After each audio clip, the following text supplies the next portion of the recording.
नहीं, अगर तुमने कोशिश की तो तुम्हें भी बहुत मुसीबतें झेलनी पड़ेंगी। मेरा अंत निश्चित है, उसके लिए तुम्हें अपनी शांति भंग करने की जरूरत नहीं है। अब इस बारे में कोई बात नहीं होगी। माधव समझ जाता है कि वो और कुछ नहीं बताएगी। माहौल भारी हो जाता है। ठीक है, अगर तुम नहीं बताना चाहती तो मैं मजबूर नहीं करूंगा। मुझे अभी लकड़ियां लेने जंगल जाना होगा, वरना कल का चूल्हा नहीं जलेगा। तुम यहीं आराम करो, कहीं जाना मत। मैं शाम तक लौट आऊंगा, फिर हम साथ खाना खाएंगे।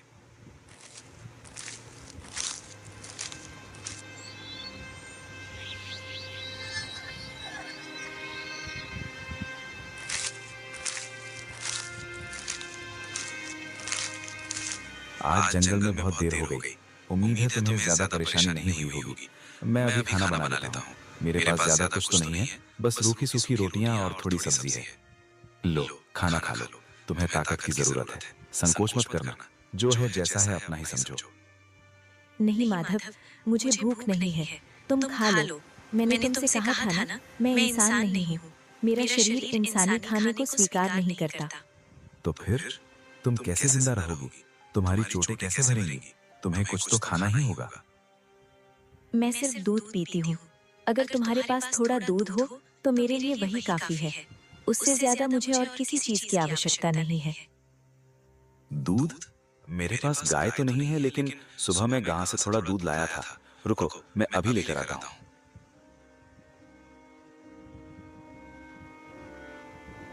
तुम्हारे घर वाले, मेरा मतलब तुम्हारे लोग तुम्हें ढूंढ नहीं रहे होंगे। तुम इतने दिनों तक यहाँ कैसे रहोगी? मेरा अब कोई नहीं है माधव। जहाँ श्राप होता है वहाँ अपने भी पराये हो जाते हैं। जब तक मैं जीवित हूँ या जब तक मेरे पैर ठीक नहीं हो जाते, क्या मैं यहाँ रह सकती हूँ? हाँ बिल्कुल। ये घर छोटा है, लेकिन यहाँ जगह की कमी नहीं है। तुम जब तक चाहो यहाँ सुरक्षित रह सकती हो। मैं जमीन पर सो जाऊंगा, तुम खाट पर ही सो।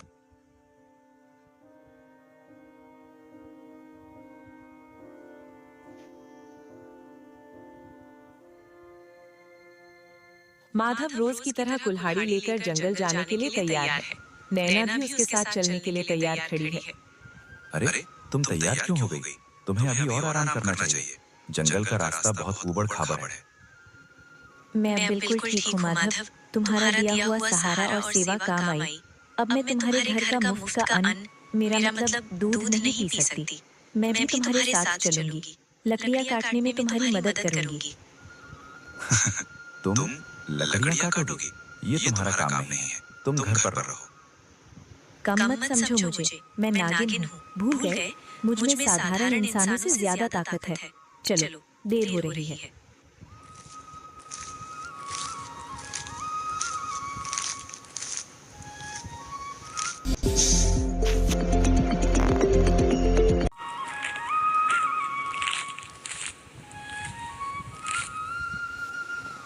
माधव, एक बात पूछूं? बुरा तो नहीं मानोगे? पूछो, इसमें बुरा मानने वाली क्या बात है? तुम इतने अच्छे हो, मेहनती हो, फिर भी तुम अकेले क्यों रहते हो? तुमने कभी शादी क्यों नहीं की? कब तक ऐसे तन्हा जीवन बिताओगे? शादी? मुझ जैसे गरीब लकड़हारे से कौन शादी करेगा नैना? मेरे पास न धन है, न दौलत, न कोई भविष्य। किसी को अपने गरीबी के अंधेरे में क्यों खींचूं? मेरा अकेलापन ही मेरा नसीब है। माधव की बात सुनकर नैना की आंखों में एक अजीब सा भाव आता है। वैसे क्या तुम मुझसे शादी करोगी? नैना चौंक जाती है। उसने इस प्रश्न की उम्मीद नहीं की थी। माधव, तुम क्या कह रहे हो? ये कैसे हो सकता है? मैं जानता हूँ मेरे पास देने के लिए कुछ नहीं है, लेकिन मैं तुम्हें कभी अकेला महसूस नहीं होने दूंगा। हम दोनों अकेले हैं, शायद एक दूसरे के दुख बांट सके। माधव, मैं भी यही चाहती हूँ। सच कहूँ तो इन कुछ हफ्तों में मुझे तुम्हारे साथ जो अपनापन मिला है, वो मुझे कभी नहीं मिला। लेकिन ये मुमकिन नहीं है। क्यों? क्योंकि तुम नागिन हो और मैं इंसान। हाँ, इंसान और नागिन का विवाह ये प्रकृति के नियमों के खिलाफ है। ये बहुत बड़ा अनर्थ माना जाएगा। समाज इसे कभी स्वीकार नहीं करेगा और शायद इसका परिणाम भी भयंकर हो। मुझे समाज की परवाह नहीं है नैना, और परिणामों की भी नहीं। तुम पर तो वैसे भी श्राप है कि तुम जल्दी मर जाओगी। हाँ, मेरा समय बहुत कम बचा है।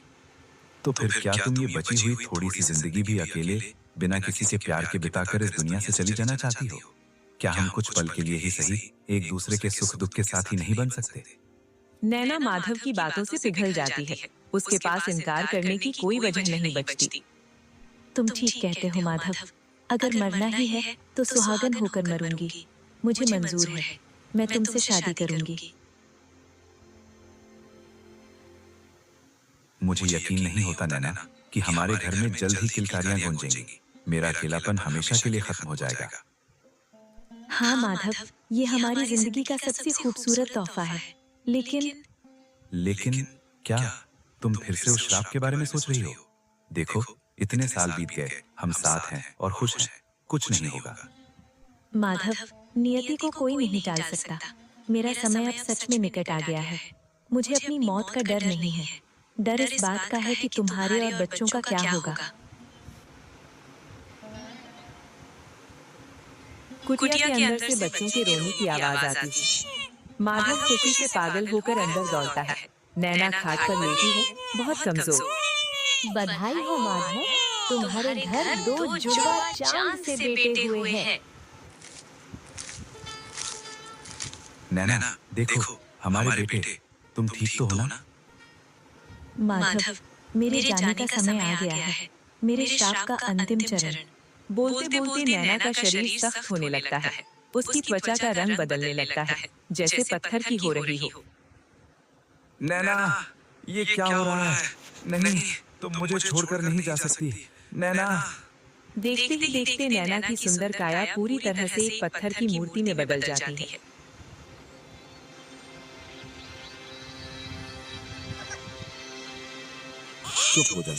चुप हो जा। मैं क्या करूं? तुम्हारी माँ चली गई। मैं इतना गरीब हूँ कि खुद का पेट नहीं भर पाता। तुम दोनों को कैसे पालूंगा? किसके सहारे जीऊंगा मैं? माधव एक कठोर निर्णय लेता है। उसकी आंखों में आंसू और पागलपन है। वो दोनों बच्चों को लेकर नदी की तरफ चल पड़ता है। नहीं, मैं दोनों को नहीं पाल सकता। दोनों भूखे मरेंगे। एक को मुझे त्यागना होगा। शायद कोई अमीर इंसान उसे पाल ले, उसका नसीब सुधर जाए। मैं सिर्फ एक को ही अपने साथ रख सकता हूँ। रुक जाओ मूर्ख, ये क्या अनर्थ करने जा रहे हो? ऋषिवर, मैं मजबूर हूँ। मैं बहुत गरीब हूँ। मेरे पास इन दोनों को पालने की सामर्थ्य नहीं है। मैं एक को बेहतर जीवन देने के लिए ऐसा कर रहा हूँ। तुम जो कर रहे हो उसका परिणाम तुम नहीं जानते। मैं सब जानता हूँ। तुम्हारी पत्नी का सच और तुम्हारा दुख, लेकिन पुत्रों का त्याग महापाप है। तो मैं क्या करूं? दोनों को अपनी आंखों के सामने भूख से मरते देखूं?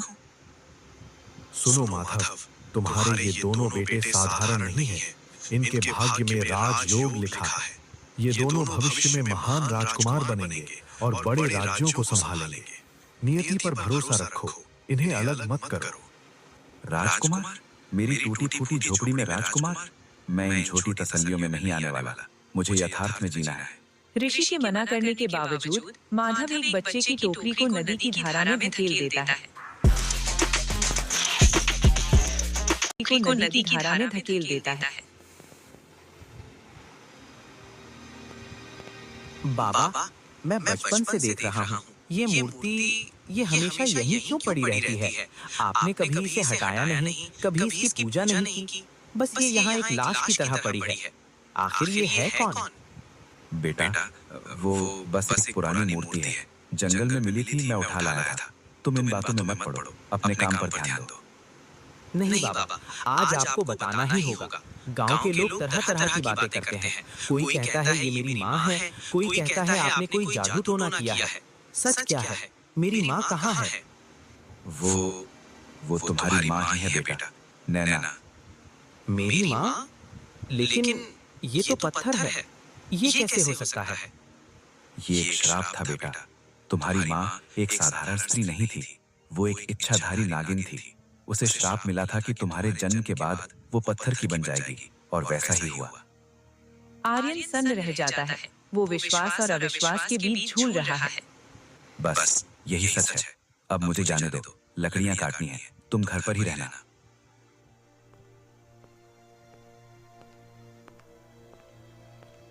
मेरी माँ एक नागिन और अब पत्थर, ये कैसा न्याय है ईश्वर? अगर वो पत्थर है तो क्या वो कभी वापस नहीं आ सकता?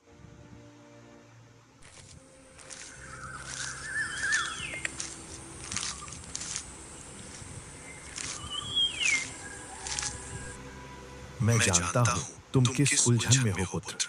तुम्हारे मन में प्रश्नों का तूफान उमड़ रहा है। आप कौन हैं? और आप मेरे मन की बात कैसे जानते हैं? मैं तुम्हारे अतीत और भविष्य दोनों का साक्षी हूँ। मैं जानता हूँ कि तुम अपनी माँ के सच को जानकर विचलित हो। ऋषिवर, यदि आप सब जानते हैं तो कृपया मेरा मार्गदर्शन करें। क्या मेरे पिता ने जो कहा वो सच है? क्या मेरी माँ सच में पत्थर बन गई है? हाँ, वो सत्य है। श्राप ने उन्हें पत्थर में बदल दिया है पुत्र। तो क्या आप कुछ नहीं हो सकता? क्या मैं अपनी माँ को कभी जीवित नहीं देख पाऊंगा? कौन कहता है कि कुछ नहीं हो सकता? इस संसार में हर श्राप का एक अंत होता है पुत्र। तुम्हारी माँ के ऊपर लगे श्राप को भी खत्म किया जा सकता है। क्या? सच में? कैसे? मुझे क्या करना होगा? मैं कुछ भी करने को तैयार हूँ ऋषिवर। ये इतना आसान नहीं होगा। ये एक कठिन परीक्षा है। इस श्राप को तोड़ने के लिए तुम्हें 7 विशिष्ट सवालों के जवाब खोजने होंगे। 7 सवाल? वे क्या सवाल हैं? वे सवाल तुम्हें समय समय पर मिलेंगे।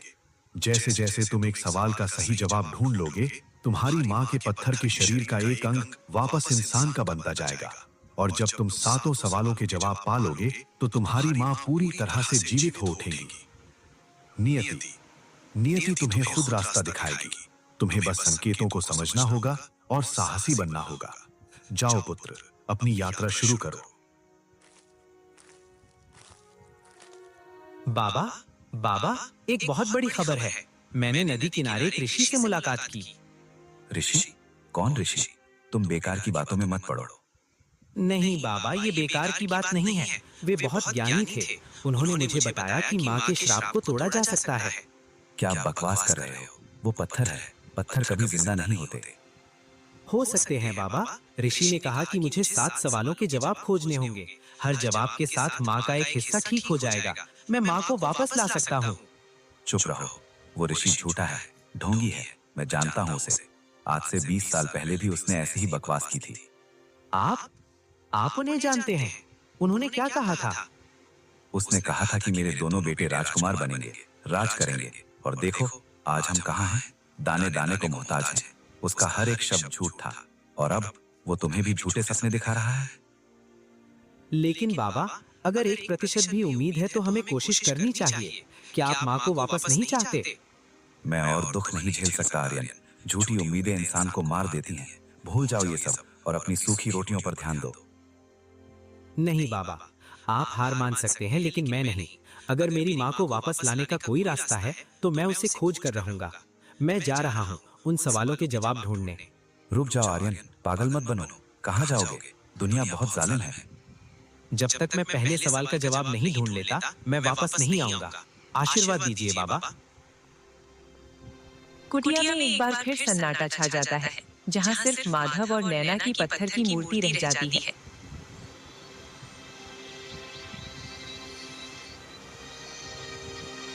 आर्यन घंटों से चल रहा है।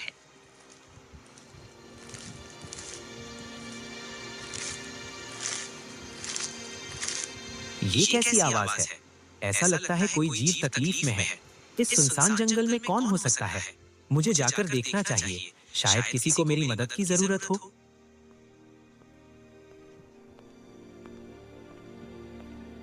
अगर आपको भी बिना डिग्री के सरकारी नौकरी चाहिए तो अभी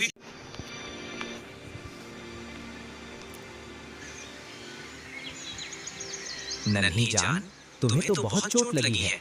तुम पर किसी जानवर ने हमला किया है क्या? डरो मत, मैं तुम्हें नुकसान नहीं पहुंचाऊंगा। मैं तुम्हारी मरहम पट्टी कर देता हूँ। रुक जाओ युवक, साधारण दवा से मेरे प्राण नहीं बचेंगे। मेरी चोट बहुत गहरी है। मुझे बचाने का सिर्फ एक ही रास्ता है, पर वो बहुत कठिन है। तुम बोल सकते हो? ये जंगल वाकई मायावी है। बताओ नन्हे पक्षी, मैं तुम्हारी क्या मदद कर सकता हूँ? मैं तुम्हें मरने नहीं दूंगा। वो रास्ता क्या है? मुझे लाल पानी की जरूरत है। इस जंगल के सबसे अंधेरे हिस्से में लाल तालाब नाम की एक जगह है। अगर तुम वहां से मेरे लिए वो जल ले आओ तो ही मैं जीवित बच सकती हूँ। बस इतनी सी बात। तुम फिक्र न करो। चाहे वो तालाब कितना भी दूर क्यों ना हो, मैं तुम्हारे लिए वो पानी लेकर आऊंगा। तुम यहीं छुपी रहो, मैं अभी गया और अभी आया।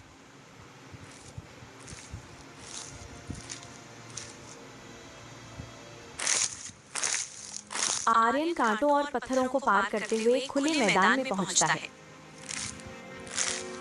यही है वो लाल तालाब। इसका पानी देखकर ही दिल घबरा रहा है, लेकिन मुझे उस पक्षी की जान बचानी है। मुझे डरने का वक्त नहीं है। आर्यन धीरे धीरे तालाब के किनारे की तरफ बढ़ता है। सावधान, रुक जाओ वहीं। तालाब के पानी से धुआं निकलता है और उसमें से एक विशालकाय राक्षस प्रकट होता है। मुझे मेरे प्राणों का भय नहीं है राक्षस। वहाँ एक नन्ही जान मौत से लड़ रही है। मुझे ये पानी चाहिए ताकि मैं उसकी जान बचा सकूं। रास्ते से हट जाओ। जान बचाना चाहते हो? अच्छा है, लेकिन इस दुनिया में कुछ भी मुफ्त नहीं मिलता। अगर तुम्हें ये लाल पानी चाहिए तो बदले में तुम्हें अपनी सबसे कीमती चीज का त्याग करना पड़ेगा। कीमती चीज? मेरे पास तो कुछ भी नहीं है। मैं एक गरीब लकड़हारे का बेटा हूँ। मेरे पास न धन है, न दौलत, न कोई हीरे जवाहरात। मेरे पास देने के लिए कुछ नहीं है। सोच लो, अगर तुमने बिना कीमत चुकाए पानी लिया तो तुम वहीं भस्म हो जाओगे। फैसला तुम्हें करना है, वो पक्षी की जान या अपनी कीमती चीज। तुम सही कह रहे हो। फिलहाल यहाँ मेरी जान के अलावा मेरे पास कुछ भी कीमती चीज नहीं है। अगर किसी की मदद करने के लिए मुझे अपनी जान देनी पड़े तो मैं तैयार हूँ। तुम मेरी जान ले लो, पर वो पानी उस पक्षी तक पहुँचा देना। आर्यन अपनी आंखें बंद कर लेता है। आंखें खोलो आर्यन, तुमने पहले सवाल का जवाब पूरा कर लिया है पुत्र। कर्म करते जा, फल की चिंता किए बिना। तुमने उस पक्षी के लिए अपनी जान दांव पर लगा दी, बिना ये सोचे कि तुम्हें क्या मिलेगा। यही निष्काम कर्म है। तुम सफल हुए। मतलब मुझे मरना नहीं पड़ेगा? और वो पक्षी? वो पक्षी भी मेरी माया थी, तुम्हारी परीक्षा लेने के लिए। जाओ, अपनी मंजिल की ओर बढ़ो। अभी 6 सवाल और बाकी हैं। माधव हमेशा की तरह नैना की पत्थर की मूर्ति के पास बैठा है। ये आवाज कैसी? नैना? देखते ही देखते नैना के पत्थर के चेहरे पर दरारें पड़ती हैं और पत्थर की परत गिरने लगती है। माधव, नैना, तुम बोल रही हो? तुम्हारा चेहरा देखो, तुम्हारा चेहरा वापस आ गया। ईश्वर, ये चमत्कार कैसे हुआ? मुझे कुछ महसूस हुआ माधव, जैसे किसी ने मेरे लिए कोई बहुत बड़ा त्याग किया हो। मेरे अंदर एक नई जान आई है, पर ये कैसे संभव हुआ? किसने वो पहला सवाल सुलझा दिया? हमारा बेटा आर्यन, वो गया है नैना। वो उस ऋषि की बात सुनकर तुम्हें वापस लाने के लिए 7 सवालों के जवाब ढूंढने गया है। आर्यन, मेरा बच्चा, वो इतना बड़ा हो गया कि अपनी माँ के लिए काल से लड़ने चला गया। पर माधव, ये रास्ता बहुत कठिन है। उसने पहला सवाल हल कर दिया। इसका मतलब उसने जरूर कोई बड़ा खतरा मोल लिया होगा। हाँ, पर वो तुम्हारा बेटा है नैना। उसमें तुम्हारी शक्ति और मेरा हौसला दोनों है। मुझे पहले विश्वास नहीं था, पर अब तुम्हारा ये चेहरा देखकर मुझे यकीन हो गया है। वो कर दिखाएगा। वो तुम्हें पूरी तरह वापस ले आएगा। हे ईश्वर, मेरे बच्चे की रक्षा करना। वो अनजान रास्तों पर है, उसे शक्ति देना। वो रुकेगा नहीं नैना। वो अपनी मंजिल की तरफ बढ़ चुका है। अब बस हमें इंतजार करना है। हर सवाल के साथ तुम थोड़ी और हमारे पास वापस आओगी। आर्यन लाल तालाब से आगे बढ़ चुका है।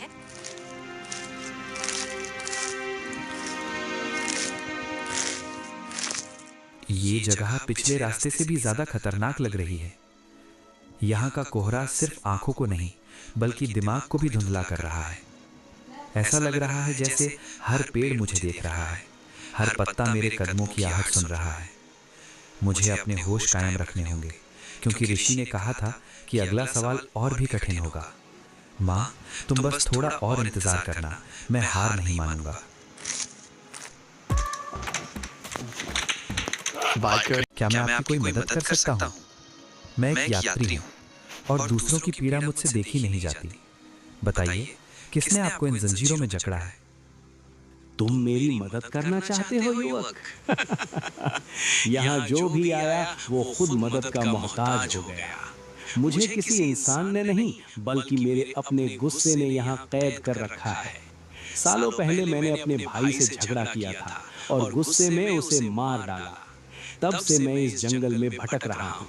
अगर तुम आगे जाना चाहते हो तो तुम्हें मेरे क्रोध की गुफा से गुजरना होगा। क्रोध की गुफा? अगर मेरी मंजिल उस गुफा के उस पार है तो मैं उससे गुजरने के लिए तैयार हूँ। मुझे बताइए बाबा, वो गुफा कहाँ है और मुझे वहाँ किस चीज़ का सामना करना होगा? मैं किसी भी राक्षस या मुसीबत से लड़ने के लिए तैयार हूँ, क्योंकि मेरे पास खोने के लिए समय नहीं है। वो देखो, वो है प्रतिशोध की गुफा। वहाँ कोई राक्षस नहीं है। वहाँ तुम्हारा सबसे बड़ा दुश्मन तुम्हारा इंतजार कर रहा है। अगर तुम उस गुफा से जिंदा बाहर निकल आए तो तुम्हें तुम्हारे दूसरे सवाल का जवाब मिल जाएगा। लेकिन याद रखना, वहाँ तलवारें काम नहीं आती। आर्यन गुफा के अंदर कदम रखता है। स्वागत है आर्यन। तो तुम हो वो महान बेटा जो अपनी माँ को बचाने निकला है। कितना बेवकूफ है तू। तू एक नागिन का बेटा है, एक शापित खून। दुनिया तुझे कभी नहीं अपनाएगी। तेरे पिता ने तुझे नदी में फेंकने की कोशिश की थी, याद है? फिर भी तू उनके लिए अपनी जान दे रहा है। चुप रह, तो मेरे पिता के बारे में कुछ नहीं जानता। उन्होंने जो किया वो उनकी मजबूरी थी, उनका प्यार था। तू मेरे मन का वहम है, मुझे कमजोर करने की कोशिश मत कर।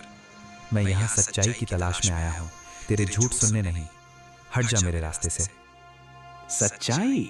सच्चाई ये है कि तेरे अंदर भी वही जहर है जो तेरी माँ के अंदर था।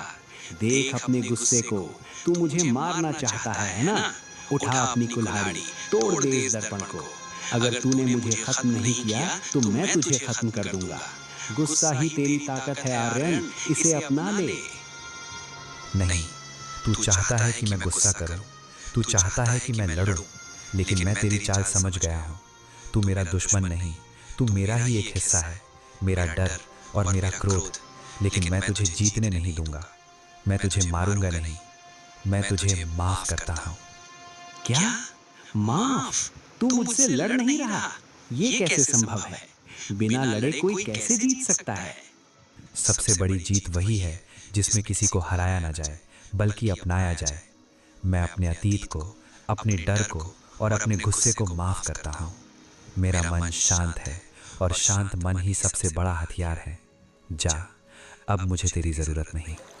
जैसे ही आर्यन ये कहता है, दर्पण जोरदार आवाज के साथ कुटिया में माधव बैठा है। नैना जिसका चेहरा इंसान का हो चुका है लेकिन बाकी शरीर पत्थर का है, खाट पर लेटी है। माधव, देखो मेरे हाथ, मुझे अपनी उंगलियों में हरकत महसूस हो रही है। नैना, ये स्पर्श, मैं बरसों से इसके लिए तरस रहा था। आर्यन ने कर दिखाया, उसने दूसरा सवाल भी हल कर दिया। तुम्हारे हाथ ठीक हो गए, अब तुम मुझे छू सकती हो। हाँ माधव, मेरा बेटा सफल हो रहा है, लेकिन मुझे डर भी लग रहा है। दूसरा सवाल हल हुआ है, इसका मतलब उसने अपने क्रोध पर विजय पा ली है। सबसे बड़ा शस्त्र क्रोध नहीं, क्षमा है। यही दूसरे सवाल का जवाब था। आर्यन ने अपने मन के राक्षस को हरा दिया है। वो बहुत बहादुर है, तुम चिंता मत करो। देखो, अब तुम अपने हाथों से खाना खा सकोगी, अब तुम मेरा हाथ पकड़ सकोगी। ये खुशी का पल है, हमें उस पर भरोसा रखना चाहिए। रास्ता अभी आधा भी तय नहीं हुआ है माधव। आगे के सवाल शरीर के नहीं, आत्मा की परीक्षा लेंगे, और वे परीक्षाएं और भी निर्दयी होंगी। ईश्वर उसे शक्ति दे। आर्यन कई दिनों की यात्रा के बाद जंगल से बाहर निकलता है।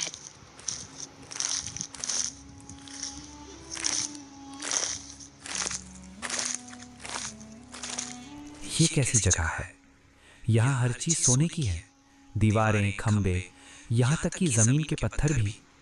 दुनिया का सबसे अमीर राज्य ऐसा ही दिखता होगा, लेकिन यहाँ के लोगों के चेहरों पर इतनी मायूसी क्यों है? कोई हंस नहीं रहा, कोई बात नहीं कर रहा।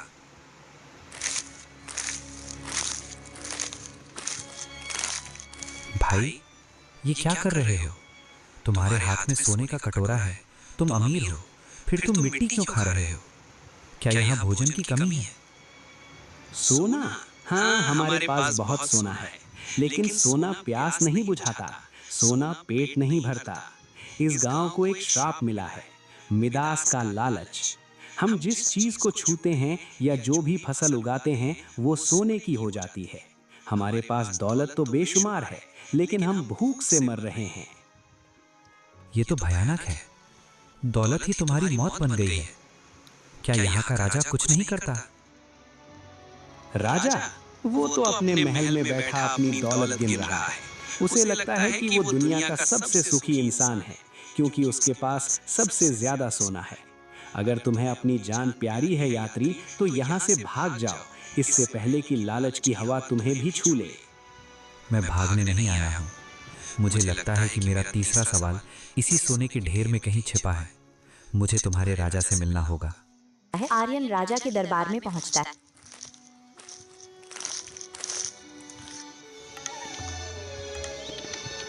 कौन हो तुम, और मेरे सोने के साम्राज्य में बिना इजाजत घुसने की हिम्मत कैसे हुई? क्या तुम भी सोना मांगने आए हो? ले जाओ, जितना चाहो ले जाओ, मेरे पास इसकी कमी नहीं है।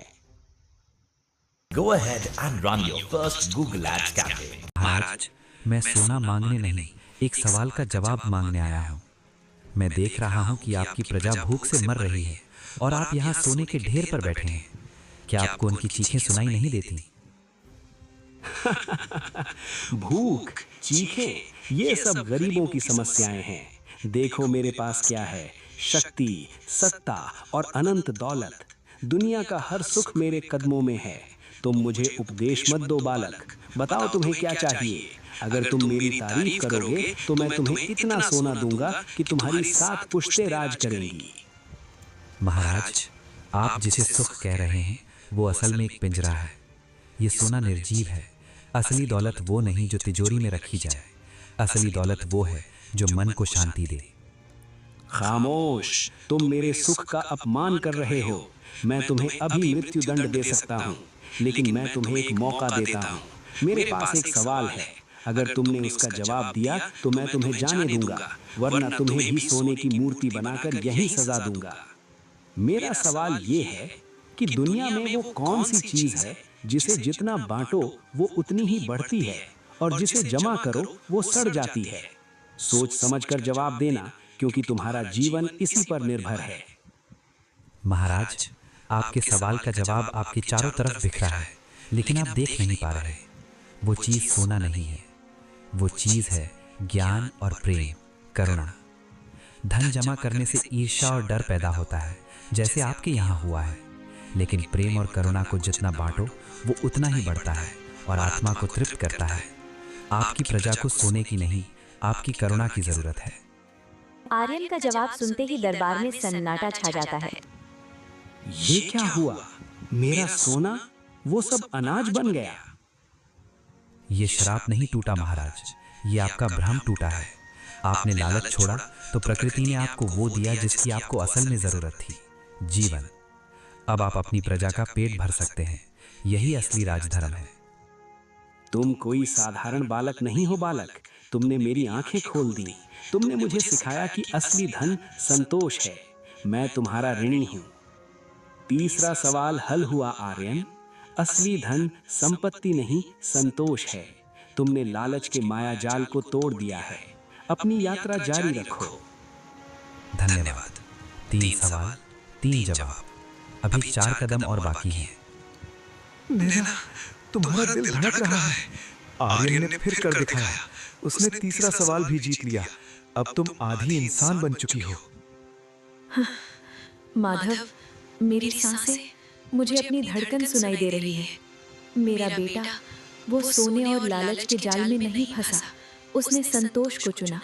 माधव, मुझे गर्व है कि मैंने ऐसे बेटे को जन्म दिया, लेकिन अब उसके पैरों के नीचे की जमीन और भी खतरनाक होने वाली है। क्या मतलब? अब और क्या खतरा हो सकता है? अभी तक उसने मन और आत्मा के शत्रुओं से लड़ाई की, लेकिन अगले सवाल वे संबंधों और समय की परीक्षा लेंगे। उसे अब मृत्यु के रक्षक से मिलना होगा, और वो रक्षक दया नहीं करता। आर्यन एक अजीबोगरीब रेगिस्तान में पहुंचता है।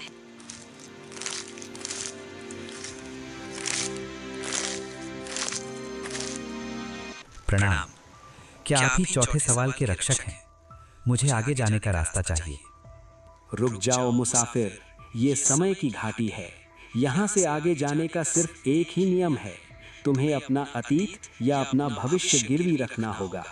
अगर तुम आगे जाना चाहते हो तो या तो तुम्हें अपनी यादें अतीत मुझे देनी होंगी, तुम भूल जाओगे कि तुम कौन हो और यहाँ क्यों आए हो, या फिर तुम्हें अपना भविष्य मुझे देना होगा, जिसका मतलब है कि इस काम के पूरा होते ही तुम्हारी मृत्यु निश्चित है।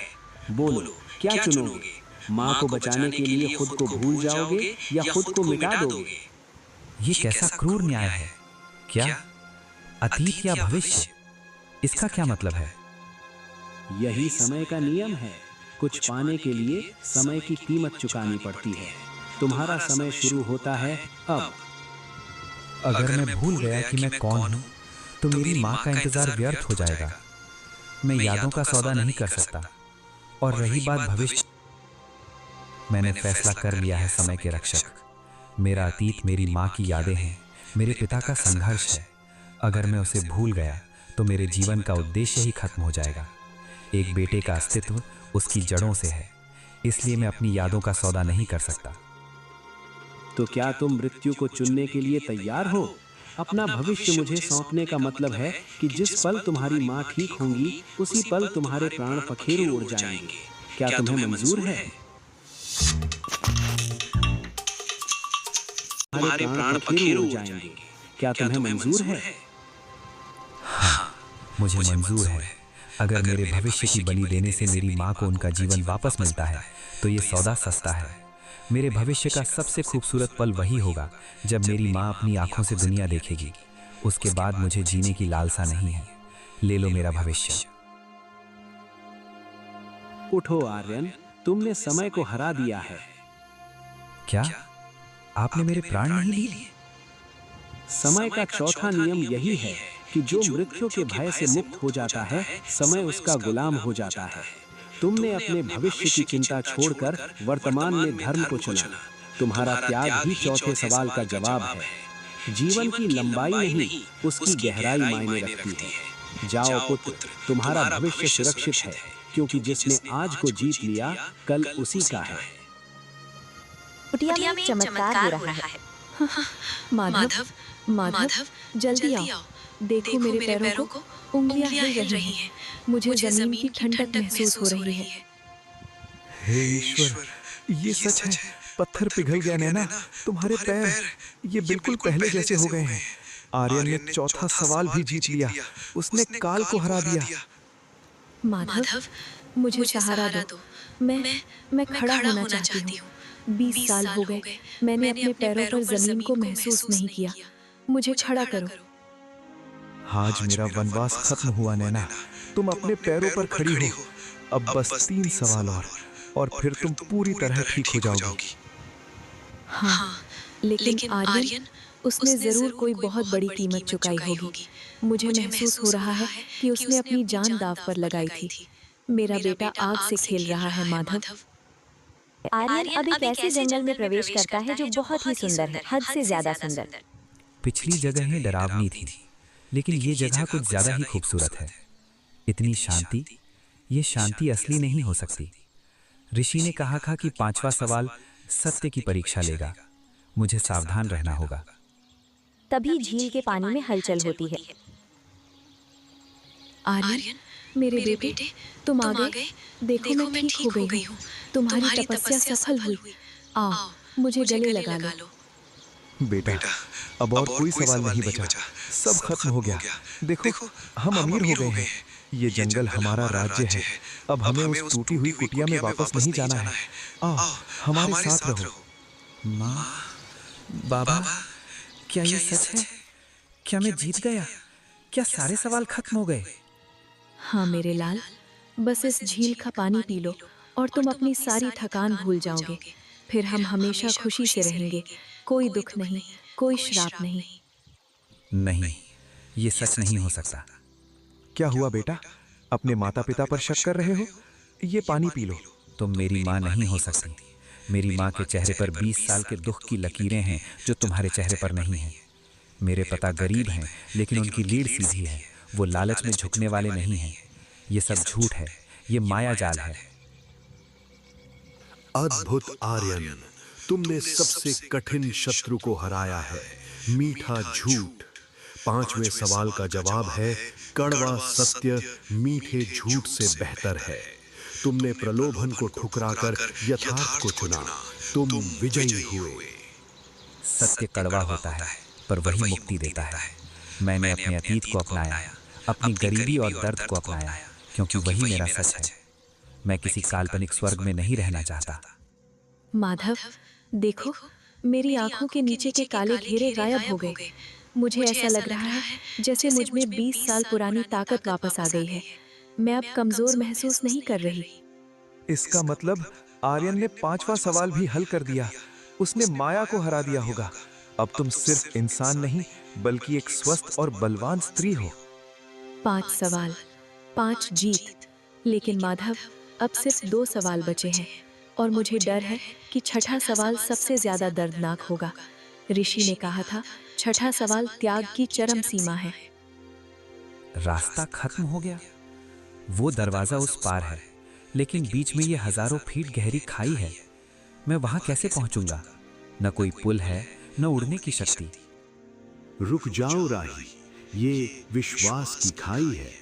इसे पार करने के लिए पैरों की जरूरत नहीं, त्याग की जरूरत है। कैसा त्याग? मैंने अपनी जान, अपना भविष्य, सब कुछ दांव पर लगा दिया। अब मेरे पास क्या बचा है? तुम्हारे पास एक चीज है जो तुम्हें सबसे ज्यादा प्यारी है। Crie uma foto profissional desse produto. Agora gere um vídeo a partir dessa foto. सबसे ज्यादा प्यारी है तुम्हारी आवाज। तुम अपनी माँ के लिए लड़ रहे हो, लेकिन अगर तुम उस पार जाना चाहते हो तो तुम्हें अपनी आवाज हमेशा के लिए मुझे देनी होगी। तुम कभी अपनी माँ को माँ कहकर नहीं पुकार पाओगे।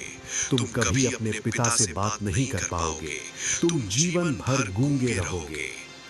मेरी आवाज, ये तो मेरी पहचान है। अगर मैं बोल ना पाया तो मेरी जीत भी अधूरी होगी। फैसला तुम्हारा है। बिना आवाज दिए कोई पुल नहीं बनेगा। तुम यही वापस लौट सकते हो, लेकिन तुम्हारी माँ हमेशा के लिए अधूरी रह जाएगी। मैं तैयार हूँ, ले लो मेरी आवाज। आर्यन, जो अब बोल नहीं सकता, पुल पार करके एक पुराने मंदिर के सामने पहुंचता है। माधव, मुझे अचानक ऐसा लगा जैसे किसी ने मेरा गला दबाया और फिर छोड़ दिया, और मुझे आर्यन की आवाज सुनाई दी। उसने मुझे पुकारा, माँ। आर्यन की आवाज? लेकिन वो तो मीलों दूर है। नहीं माधव, ये कोई साधारण पुकार नहीं थी, ये विदाई थी। मेरा दिल कह रहा है कि उसने कुछ बहुत कीमती खो दिया है। छठा सवाल उसने हल तो कर दिया, लेकिन उसने अपनी आवाज खो दी है। माधव, मेरा बेटा अब कभी नहीं बोल पाएगा। शांत हो जाओ नैना। अगर उसने इतना बड़ा बलिदान दिया है तो वो व्यर्थ नहीं जाएगा। अब बस सिर्फ एक आखिरी सवाल बचा है और उसके बाद हमारा बेटा घर लौटेगा। स्वागत है मौन योद्धा। तुमने 6 कठिन चरणों को पार किया है। तुमने कर्म, क्षमा, संतोष, साहस, सत्य और त्याग सबको सिद्ध किया है। अब तुम अंतिम द्वार पर हो। 7वां सवाल सबसे सरल है और सबसे कठिन भी। ये तुम्हारी मां के श्राप को जड़ से खत्म कर देगा। प्रश्न ये है, तुम कौन हो? मैं नहीं हूं। मैं बस एक अंश हूं उस परम चेतना का जो सब में है। मेरा होना न होना एक समान है। मैं शून्य हूं और मैं ही अनंत हूं। अहम ब्रह्मास्मि। तुमने अपनी संकीर्ण पहचान को मिटा दिया। तुमने जान लिया कि तुम शरीर नहीं, आत्मा हो। 7वां सवाल हल हुआ। जाओ हे पवित्र ऊर्जा, उस श्राप को जड़ से भस्म कर दो जिसने वर्षों से एक मां को पत्थर बना रखा था। आर्यन ने अपनी पहचान अहम को मिटाकर उस परम सत्य को पा लिया है जिसके सामने कोई भी श्राप टिक नहीं सकता। माधव देखो, मैं आजाद हो गई। वो भारीपन, वो ठंडक सब गायब हो गया। मुझे ऐसा लग रहा है जैसे मेरा पुनर्जन्म हुआ है। ये सच में चमत्कार है नैना। 20 साल हमने इस दिन का इंतजार किया। आर्यन ने कर दिखाया। उसने यमराज के मुंह से तुम्हें छीन लिया। आर्यन, मेरा बेटा कहाँ है? वो अभी तक आया क्यों नहीं? मुझे उसे देखना है माधव। मुझे उसे अपने सीने से लगाना है। लेकिन मुझे डर है, मेरी आजादी